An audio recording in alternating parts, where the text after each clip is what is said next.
a rich man's world. I have turned the soul of this beautiful land, but that beauty a rich man's world. I have turned the soul of this beautiful land, but Hello, everyone, and welcome back to the Consumer Sense podcast. Today, we are talking about everything related to the Super Bowl. We have some interesting trends and facts regarding all the Super Bowl ads, and we have information as well regarding the much-anticipated halftime show starring Rihanna. We are your hosts. I'm Morgan. I'm Caitlin. And I'm Vincent. All right. I was going to start us off with some trivia. I always love to start these off with trivia because I feel like you guys never know the answer, so it makes me feel much better about I'm nervous. I am really nervous. We'll see how much I know. Yeah. So I just have a couple questions. This one honestly might be kind of hard. Which teams have never appeared in a Super Bowl? The Cleveland Browns. Yeah. The Detroit Lions. Wait, what? How do you know this? I'm the football guy. Oh, okay, you know? okay. We have a sports expert here, apparently. Yeah. How many teams are there? 4. 4. Okay. You got 2 so the far. Los Angeles Chargers. That's wrong. That's wrong. I'm so quick to judge. I'm like, that's wrong. Completely false. Do you know any, Caitlin? I have no clue. I know the Browns. The Jacksonville Jaguars. Yeah, and that's the right. Houston Texans. Yeah. Oh my gosh. Wait, Vincent, that's so good. Yeah, completely correct. Caitlin, would you have known that? No, I only knew the Browns. I didn't know. Yeah, I didn't know any of them. I'm the sports information major, so I hope I would hope I know that. Oh, perfect. Okay, this one's easy actually. Maybe I'll let Caitlin. Just let Caitlin answer this. What team has participated in the most Super Bowls? I think it's the Patriots. Yeah, that one's easy. It's the Tom Brady. How many chicken wings are consumed on Super Bowl Sunday? Well, does this count like buffalo chicken dip or just the wings? Just the wings. That was not to be rude, but that was a stupid question. Well, you could buy the wings and then turn the wings into Okay. the dip. Yeah. Like, I see crush it the up. reasoning behind it. You got to give us a more accurate ratio because last time for Christmas trivia we were far off. Yeah. Just your best guess. I'd say maybe like I'm solid million. Okay. It's a solid million.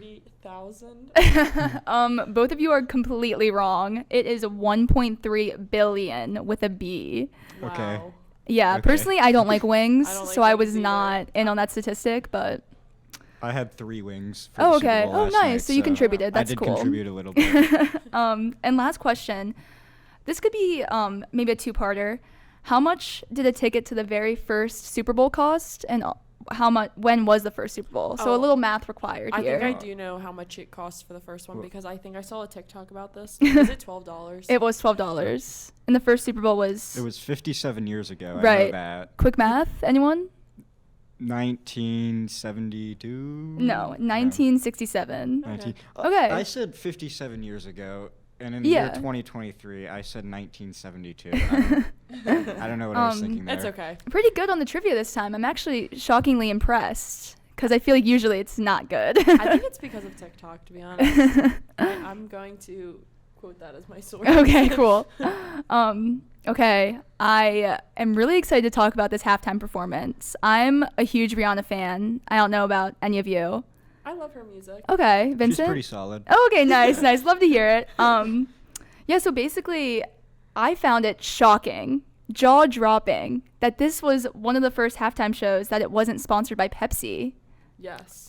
That was very interesting. Yes, this one was sponsored by Apple Music, and I looked it up, and apparently Apple Music signed to do the halftime show for a multi-year deal, I think 10-year contract, which is kind of crazy. And Pepsi started sponsoring the Super Bowl in 2007, and they committed to the same 10-year contract as Apple Music in 2013. So their contract just ended, and I guess they weren't willing to pay to keep the sponsorship, which is crazy. I've only known the halftime show to be Pepsi. Like, this is shocking news to me. And I heard that the deal was between 40 and 50 million per year. Oh, God. That's crazy. So, and Pepsi was unwilling to commit to that much money. So, I'm wondering, I'm not sure if you know, is Apple Music going to continue with? Yeah, they did a 10-year contract, so Okay. this is new. They're locked in for quite some time. Oh yeah. Wow. The thing is, too, I wonder, so it's like between 40 and 50 for every year? Like, is that a set thing? Yeah. So I wonder in like 5 years from now what the viewership numbers for the Super Bowl will be, and that deal could end up looking like a steal because in 5 years from now, it could very well be worth more than that. I definitely think that was the same case for Pepsi signing in 2013. It's only gotten more expensive probably. I also just think it makes sense to do Apple Music because, I mean, music, halftime show, I mean, the interests are aligning here between the two companies. So I think that was a great deal on Apple Music's part. I think it was overall a pretty good halftime show. She didn't play Please Don't Stop the Music, which I'm actually a little sad about because that's my favorite Rihanna song. But other than that, I would say it's pretty good. Yeah, I would say I think a lot of people were also wondering who she was going to bring out as the special guest because she kept rumoring that she was going to have a special guest appearance, and obviously we all found out that she was pregnant. That was shocking. Quite the shock. That was crazy. I was expecting Jay-Z. Yeah, everyone actually was there at the game. Yeah, they showed him in like a box seat. That was cool. Yeah. I also found I was curious to see how much Rihanna was making from this because I was like, she must have a pretty like pricey dollar on her to be there. But I looked it up and no Super Bowl halftime show performer has been paid. They're literally just there for promoting their own music. I didn't know that. Most of them, I think The Weeknd paid close to $50 million, I think. The Weeknd paid to be there. Yeah. Wait, what? Oh, wow. I didn't know that. They get a certain budget. Oh. And if you remember his performance, It was crazy. It was crazy. So he went all out for promoting his brand. So he paid a bunch of money. Yeah. So Rihanna was there to perform for free, which makes sense. Like I listened to Rihanna all week leading up to it. Like I'm sure her music sales like literally skyrocketed from that alone, just being in the performance. And if she decides to go on tour, those tickets are going to oh be my insane. gosh, yeah. You thought Ticketmaster was bad with Taylor Swift. It's going to be bad with Oh, Rihanna. no tickets are going to be available. Yeah, I saw. It was estimated that it probably cost 15 to 20 million for her performance, which is insane. I have to say, too, as a marketing major, I did like her little marketing snip in the yeah. middle with the promotion for her own makeup beauty line with Fenty. So that was really cool to see. I think because she had been promoting all week with ads on social media campaigns and stuff like that, making them Super Bowl themed but still staying true to her brand. I remember seeing one of them that they were filling the foundation bottles with I saw the that foundation, but it was in the shape of a football. So it was really capturing kind of their brand, but at the same time being able to capture everything that was happening. So that was really cool. Yeah, that was cool. I like that. What was your favorite song, Vincent? My favorite song, call me the average Joe, but I'm a big fan of Umbrella. Okay. Yeah. I mean, classic. Yeah. I was listening.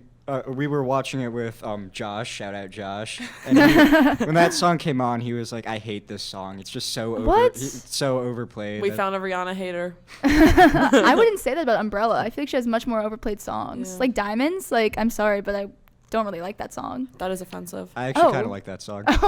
So maybe a hot take. That was a hot take right That there. was a very hot take.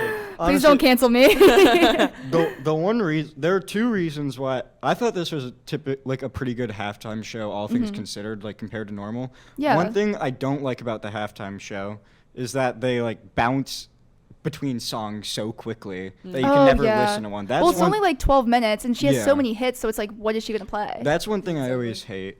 And then, but that's with everything. And then the one thing that I think Rihanna did good is that everybody usually goes overboard with their sets. And hers was still a lot, but all things considered pretty normal. Yeah. But So I think she did that good. I have to say though, since there weren't a lot to the set, like does that underwhelming? Like, I mean, you liked it. I don't think it I think was. compared to what other people have put out in the past years, it could have been a little underwhelming. I think all things considered, it was a great halftime show. Definitely. But I do think if you look at in past history all the different Super Bowl halftime shows, I do think it might have been a little underwhelming. Yeah. Hot take. Hot take. I mean, she had a lot of dancers. Yeah. I mean, in the past years, they usually have a lot of people go down and create some sort of Like pit. pit Yeah. area, but there was no one. I hate the dancers. Oh. In all of them. I hot hate them. take. The marshmallows. They you just- mean? Yeah, what do you Just think of all Rihanna's them. marshmallows? Every single year, I hate them. They just confuse me. It's just so confusing. I don't like it. You know what was also confusing? Some of those ads. Oh, don't even get me started. Honestly, ad game this year, not the best. Weak. Weak. I would agree. I know, Caitlin, you have some information regarding some of the ads. Yes, Care to share? I do have some information. I have to say, some of the ads I think were really good. I really like the nostalgic factor of some of them. You know, you have John Travolta in them. I mean, you have the classic Miles Teller. Oh, Miles Teller. I think when you have that large celebrity presence in that commercial, it kind of makes it entertaining when you sit around with your family, sit around with friends, and kind of point out who you know, who they know, and kind of talk about that. And then with that, I thought it was also interesting how one of the commercials, a couple of them actually, I should say, had the QR code feature. Right. So kind of from a marketing standpoint, that was interesting. I mean, I know one of our friends, she immediately took out her phone and scanned it. Because you're curious what it's going to be. Yeah. What's it going to be. I remember the Bitcoin one from last year Yes. where it was just bouncing around the TV screen. Yes, that was cool. I remember that one. I think those ads tend to do really well. I agree. I think they do really well when you're able to interact. And I think that's kind of what people need to break up. You know, during the ad, sometimes people are, you know, grabbing another snack, grabbing something. But during the Super Bowl time, you want to be focused on them. People, like, I didn't want to move out of my seat at all. Like, even during the ads, like, I wanted to watch them all. Yeah. No, I agree. I think they were definitely... I don't think they were as hard-hitting, though, as the past years where you can confidently say you remember and you talk about them for the next days. But I have to say they were pretty good, pretty decent for what they had. Can I ask, what was your guys' favorite ad? Okay, I'm a little biased. You guys might not even understand what I'm about to say. So I'm a big Boston Celtics fan. Okay. And I saw that the Google ad, Pixel ad of Jaylen Brown dunking on Giannis Antetokounmpo, which is one of my favorite moments. So just when I saw that, I smiled a little bit. Nice. So that one was my favorite. Nice. I have to say, I think the ad with Snoop Dogg and his Skechers was really funny. What was that about? That was Can confusing. we talk about that? Is he sponsored by Skechers? Yeah. I don't think Snoop Dogg would ever wear Skechers. No, he would never. Yeah, I don't know, but he just doesn't seem like the type of guy to strike me that wears Skechers. I don't know why. It's such a weird partnership. Like, I don't see that working out between them. I kept my interest, I guess. I don't know. And I think maybe that's what they purposely did. Yes. They wanted to choose someone that maybe you wouldn't normally associate with the brand. And now when you think of Snoop Dogg, you're going to think of that Skechers commercial. You're right. So it might have been brand association. Yeah. They just get the most outlandish, like, why would this guy ever wear Skechers, but he's wearing Skechers. I mean, he does have a new collab with them. So he does have two different shoes. They're coming on February 20th and March 3rd. Oh, you heard it here first, guys. Get on that Skechers website and order Snoop Dogg shoes. But considering the one that's coming February 20th is $85, and Steal. it comes in gold, red, and black, and a lot of colors. Sorry, I did not realize how many colors came on that one shoe. I think that's a steal. And then you have, but I feel like those don't look like the Skechers brand. Like the other ones that he has releasing in March, those are $110, and those look like typical Skechers. But no, these ones that are coming in February, these are street fashion right here from Snoop Dogg. You heard it first. Yeah. To be fair, I don't think Snoop Dogg's fan base are the type of people to be buying Skechers. Yeah, So. honestly. Hey, you never know. Times are changing. I was just gonna say, is this gonna be a new trend? The Skechers? Maybe. He might be bringing it back. I don't know. I really liked the Ben Stiller commercial with Pepsi Zero Sugar. I like that one. I just think it made me feel like, not nostalgic, but they showed like a lot of famous movies, and I could be like, oh, that's that movie, and also he made his little appearance from Zoolander with his with the face, and I thought I liked that. I thought that was funny. Also, just big Ben Stiller fan. Like, not even gonna lie, like, I love him, so I don't care for like him. that one. Yeah, I don't know. Thought it was interesting to have that. Yeah, so that was cool. For a regular 30-second Super Bowl ad, 6 to 7 million. 6 to 7? Yeah. Wow. Which, I guess it's worth it. I don't know. I don't know. What do you guys think? Do you think that's worth it? I think it's worth it if you do the commercial right. If I know some of them, when we were watching them, some of them flopped, and I was flopped. like, that was one of the. I don't know if you saw the Duncan one. I didn't like that one. I did not like the Duncan one. Yeah, that was bad. That was a flop. I didn't see that one. Oh yeah. So I don't know. I don't know if I see that being worth it or not. But I think it's worth it, Vincent. Yes and no. Okay, tell us. They obviously, a lot of people watch the Super Bowl, so you want to get your advertisement out there. but $6 million is a lot of money. But to a company, think about how big these nothing. companies are. Yeah. If you're advertising to football fans, then yes. Like the Doritos, like the Mountain Dew, like all that kind of stuff, it makes sense. Yeah, because, like the beer and stuff. Yeah, because they're advertising to football fans. Mm-hmm. But if you're just doing like some random thing that the average football fan probably wouldn't be interested in, then it's just a waste of money. I think that's actually a really fair point. Like the Dunkin' ad, like, are people really going to care about it? But like the Doritos ad with Breaking Bad, like I think that did really well because of the involvement in football that it does have. And there's certain ads you always look forward to every year. Yeah. Like the Doritos you always want to see because you know they come out with a good ad. So I think it's also based on the brand, kind of what works and what doesn't. I think that's a fair point, Vincent. Yeah.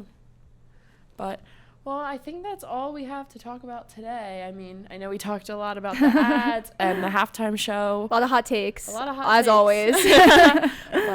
But, well, stay tuned for next episode.